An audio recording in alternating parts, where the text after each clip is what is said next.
What's happening, fellas? Another day behind the scenes here at Kaplan Cycles. We got a couple classic enduro bikes, some of my favorites. This is a Kawasaki KDX 200. Jeff Fredette won multiple national championships on these. This was the bike to have if you were looking to have fun, ride all day long, or compete professionally. This bike would do it all. And then we have a Suzuki PE 175 right here. Both of these are really rare birds because they have all the original plastics on it. And I want to talk to you today and show you some of the tips and tricks I've learned.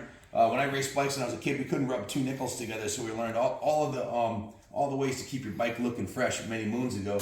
And please comment if you know of a better way to do it. But check this out. These are the original Kawasaki plastics on this bike, and the bike is what, 40? It's an 87, so it's like 40 something years old, almost 50 years old.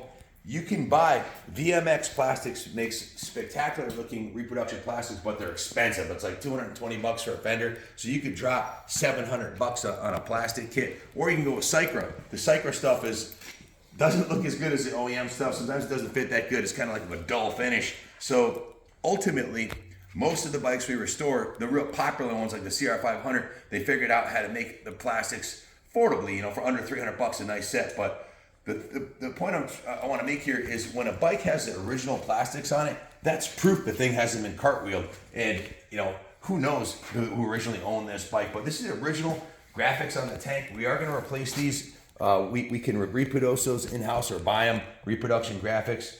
What we start by cleaning the bike really good. We steam clean it with our hot diesel fired power washer, and then you clean the plastic real good. But take a look. I already did this side of the fender right here. You see these white spots on here? They look like shit. There was one right here that looked like a zebra stripe, 3 of them. I've already heated it up. We use a heat gun, and it actually melts the plastics a little bit and brings the color back. Let me show you how that works. You can see it's got a very unsightly spot that looks white on the side, on the green. There's just no way the bike will look right with that in there. So you take your heat gun and you carefully go back and forth over it. You don't want to melt it. You want to get it just hot enough to melt the plastics, and it brings the color back to the surface. It just takes a minute, but as you can see, that white zebra stripe is starting to go away here. It's a little bit risky doing this. Sometimes if you're not careful, you can do more damage than good. You can mess up a piece of plastic. You can burn a hole through it. And once that happens, you're putting a Cycra or VMX, or some of the vintage bikes don't even make plastics for them anymore. So you got to use something else to make it work. So with this one here, we're gonna get the color back into it. As you can see, that's stage one. You can barely tell there was a white spot there. I'm gonna do it from the back side also, and try to get it heated up. Get some of the. Sometimes you get a really stubborn white spot like this. See that one right there? So they're just disappearing right in front of your very eyes. It's like magic, huh? So, like I said, when I was a kid, we couldn't rub two nickels together. We also figured out that Mom's Mop and Glow. You can use Mop and Glow. It for doing floors. It works fantastic. We don't use it here because now we can afford the stuff from Motul and all the best manufacturers around. So you can see after about a minute or so, I've been moving it around a little bit. The white spot is all but gone. Sometimes you got to do it a couple times, but it'll look so much better without that big white spot there. Already power washed this fender, hand washed it, tried cleaning it with a rag, and there's a stubborn stain in there that won't come out. So we have this thing. Your mom probably has these in the cabinet. That's probably where I got them originally. This is called a Mr. Clean Magic Eraser, and it is magic. Look at that. It takes the stain right out of the plastic. So see those stubborn black stains that wouldn't come out with a power washer or anything. And you want to start. There's this thing called Mohs scale of hardness, MOHES. Google it. And what you want to do is you want to start with the least caustic method, because once you go to sandpaper, you're starting to dig the thing up. And we will use sandpaper in the plastic restoration project for areas that are severely scratched. But if you can do it with something soft like this, you're not ruining the finish. And see that? Look how nice that looks now. Now this is the original 1987 fender, guys, and it was all white. It had that zebra stripe white back here, and I had already heated it up and got that out. So we'll polish this rear fender. We'll get these little marks off of it. See that stubborn black mark right there? You can use your fingernail to judge if it's a scratch that's got debris in it, and you can feel it. And you want to rub your fingers over the surface, and your fingers have sensory humans were built so that in the dark we could feel around and you feel heat, and there's a lot more nerves in your fingers than any other part of your body. So your fingers will feel imperfections in the plastic that your eye can't see. So go over it with the magic eraser, take all the stains out of it. We've already heated it up to get the white spots out of it, and it's looking pretty good, as you can see.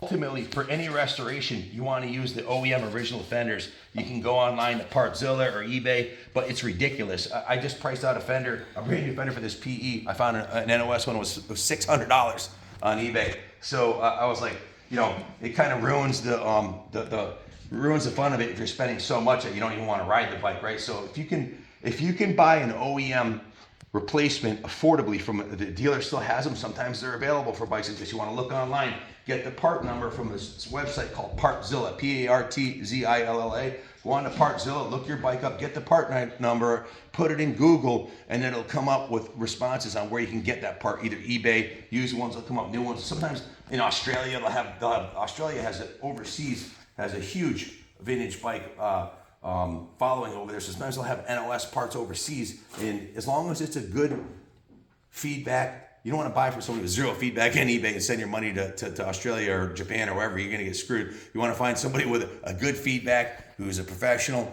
you know, where you have 100% positive feedback on eBay. That doesn't mean we never had problems. It just means that when we did, we give them their money back, you know, and make them happy. So you want to deal with someone that's reputable. If you can buy an original fender, do it. If you can restore your original fender, do it, because none of the reproductions are exactly like the originals, and they're only original once, so they're worth more with original plastics. Original plastics restored or replacement plastics are your number one choice. Then like somebody like VMX makes spectacular plastics. The only problem with that is once you put everything on there, if you can't get a tank from VMX or Clark, your tank's gonna look like shit, because the patina has to be equal on the whole motorcycle. So this PE right here, let me show you what we're doing with this. This is an extremely rare original PE 175 fender. Most of these 175s got sold to teenagers who cartwheel these things in the first week of getting them. So to find an original fender is unheard of. Now, we did everything with these fenders. We tried hot water. We tried all kinds of chemicals. We couldn't get them clean. There was like this baked on, come in closer. This is what the rear fender was like, baked on dirt, grease, whatever you want to call it. It's been there. So we what John did with this is we used a combination of a spoon to get the areas. Here, demonstrate how you do it, John. He's using a spoon, an actual kitchen spoon. Christy, that's not yours, honey, don't worry.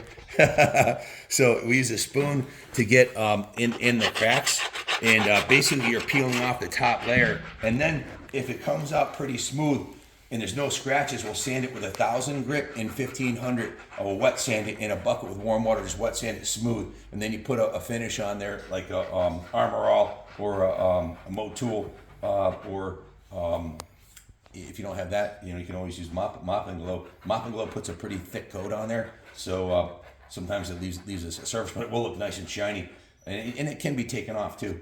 They have stripper for it. But as you can see, show them the razor blade method, John. See how nice and bright that looks now.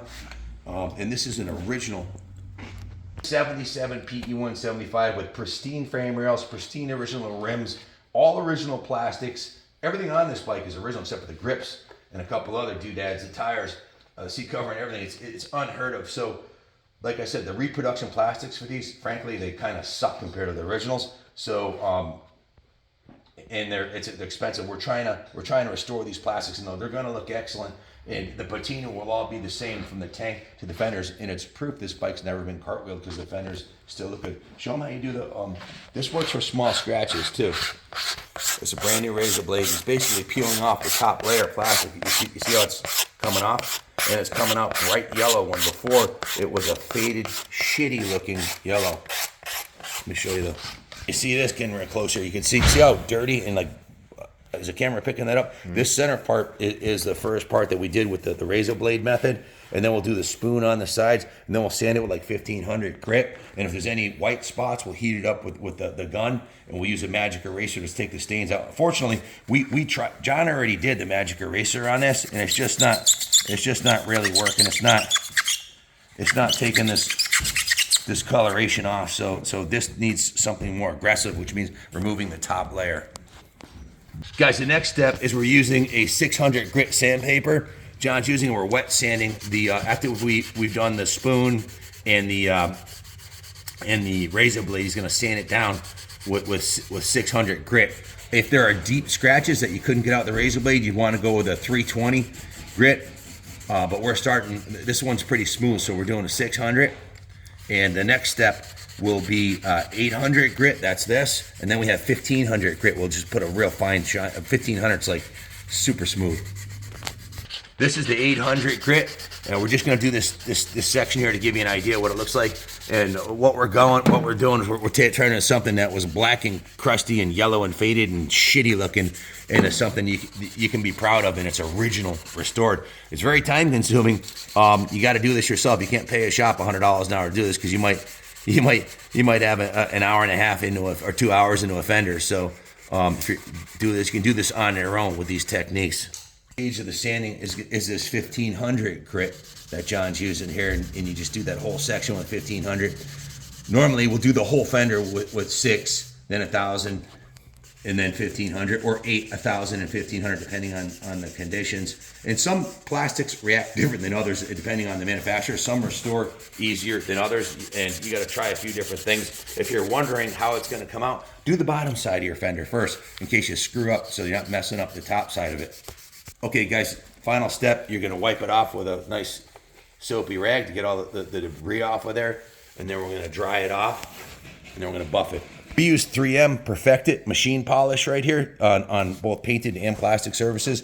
This is number 2 compound with an orange, here you go, John, pad, and we're going to, it's got a little bit, I already put some on there for you. You're going to put the polish on here. You keep moving it around so you don't build up any build up on there. So you can polish it out with a machine, and then you're gonna finish with a hand polish. Switch to a new pad. That one had a little bit of debris on it, so you don't need a whole lot. You just put a little bit in the middle, spread it around, and when you first hit it, it's gonna shoot shit everywhere. So if you're doing this in the living room, be careful. So give it a little polish with the number 2.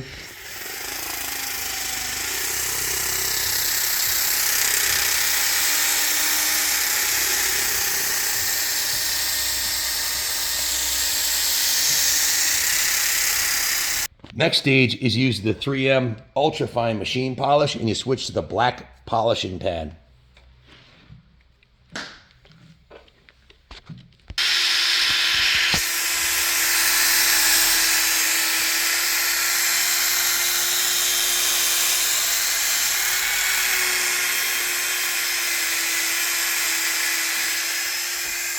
There you have it, boys. Will you just look at it? Will you just, sometimes when you're done with the plastic, you just gotta look at it. I mean, that's freaking beautiful. Looks like the day it came out of the showroom. Now, here's the area we did not do. It looks like shit. This is the worst gouge part in the whole fender. With this, you need to use at least a 320 grit to get that out. And but this is what the fender looked like to start with. Now look at that bad boy. I mean, the whole fender is gonna be shining like a new penny when we're done. 6-year-old 1977. So the fuel tank, the front. Check out the front number plate here. See how yellow that looks in this. You can see this the yellowness versus that's from UV light hitting it. This is the motocross Fox sticker. You can still see it on there. We're gonna do the same process with this. We're gonna razor blade it and sand it down and polish it, and it's gonna shine up like a new penny. Guys, when you can have a classic 46-year-old bike that's got all original plastics on it restored, then you've got a diamond. If you've got mix and match of OEM and aftermarket parts, sometimes that's the best you can do. But I always say first, try to restore the original plastics at all possible.